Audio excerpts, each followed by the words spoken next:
बालेश्वर जिला सिमलिया थाना अंतर्गत अंतरा ग्रामर लक्ष्मीधर नायक जड़े गरीब और भिन्नक्षम युवक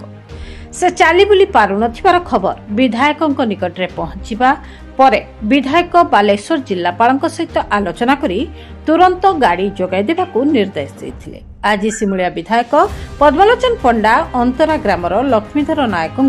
निज बासभवन में ब्याटेरी चालित गाड़ी प्रदान करते।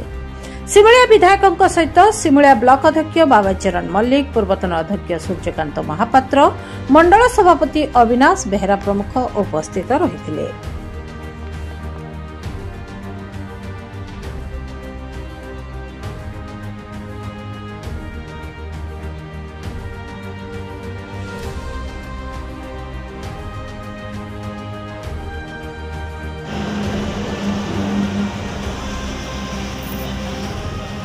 श्री लक्ष्मीधर नायक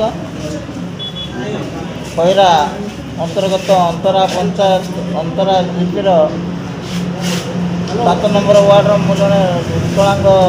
लोक मो गोटे स्थान अन्य स्थान को जावासा करें एथपाई खैरा सिमला निर्वाचन मंडल विधायक श्रीयुक्त पद्मलोचन पंडा को अनुरोध कली सुपारिश क्रमे कलेक्टर महोदय आज गाड़ी जो मत देती बहुत खुशी अच्छी और गोटे स्थान अन्य स्थान को जावाई सक्षम हो पारि आशा पोषण कर शेष